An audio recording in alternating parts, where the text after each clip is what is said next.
Good morning, dear hearts. Okay, we're starting a brand new relevant thought and a central thought. And this time it is, what is the real world? Now you might think that we already had this central thought. But no, Virginia, we did not. We had what is the world. That was our third central, relevant, special thought. So what I'm going to do, just for the first two paragraphs, is I'm going to, and hope this works, okay? It's a little different than anything I've done before, and we know I've done lots of different things with this course than some of our typical teachers.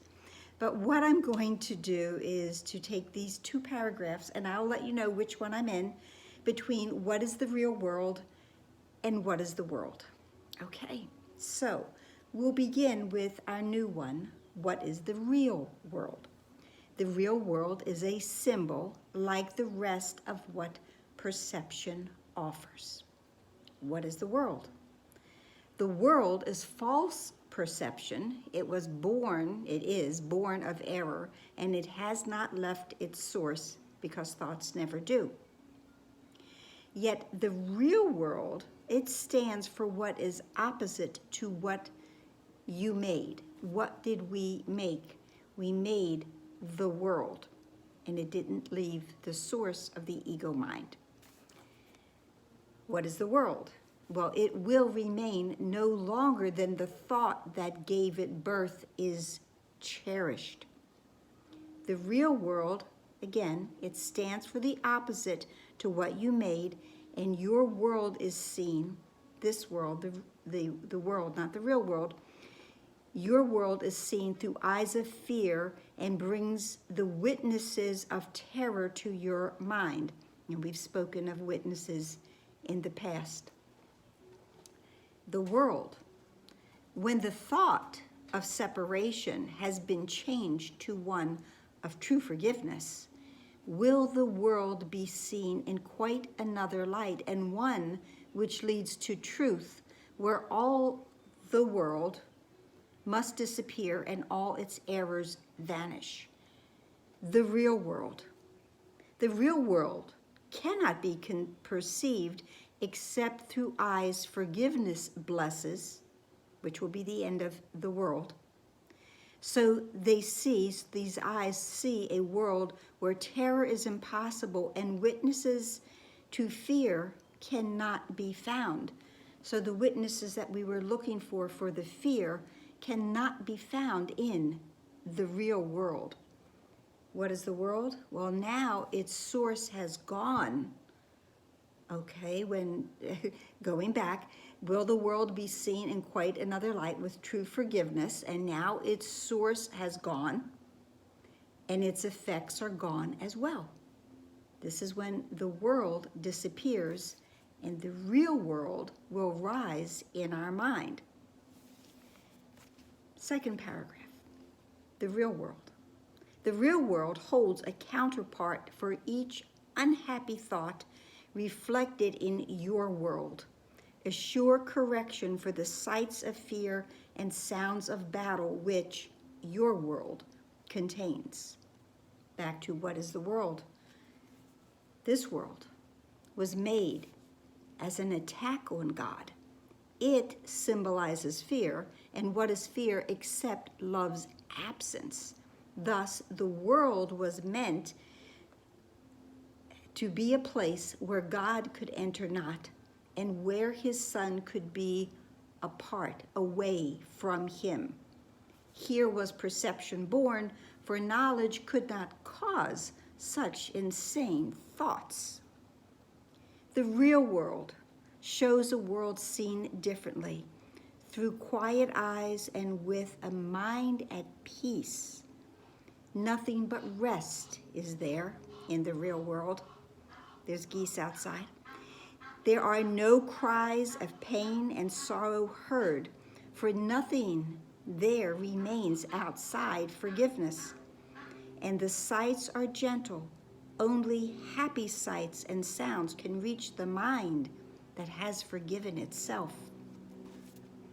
Back to the world, and then back to the real world.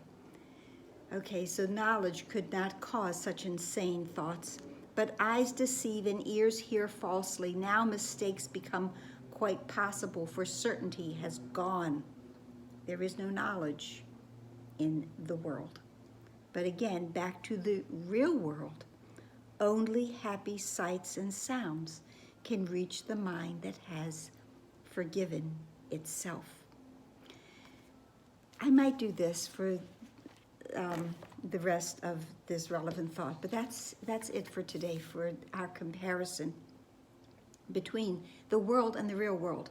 So the real world can only be seen through eyes that forgiveness has blessed. The real world can only be a place where our mind is at peace and where our mind is awake, because God only created mind awake, because God is mind awake. And so when we shift our thoughts and our seeing to mind awake, God's mind, the mind that is forgiven, the mind that is whole, the mind where knowledge is, we start to step into the real world. There is still, as at the completion of this relevant thought, of the final step that God will take for us. But just for this day, we are content to know that only happy sights and sounds will reach our mind that has already forgiven itself. Now, remember, I say it often, it was in lesson 256 which was another goal lesson, that God is the only goal I have today. And that lesson gave us the line that I say often, that the way to God is through forgiveness. Here, there is no other way, because forgiveness leads us to the real world. It has to be that through eyes that forgiveness blesses and that has forgiven everything, that extreme, radical forgiveness, where everything is now allowed to be what it truly is, as it was created by our Father. Today's lesson is 291. This is a day of stillness and of peace. We've had some other lessons about stillness and peace. The stillness of the peace of God is mine. A lovely lesson, lesson 273. And in that lesson, it said, perhaps we are now ready for a day of undisturbed tranquility. But if it's not yet feasible, we're content to know that, to be satisfied, to learn that this day can be achieved. I have so many notes laying around here. It's like I'm practicing for a test. But today is a day of stillness and of peace, and I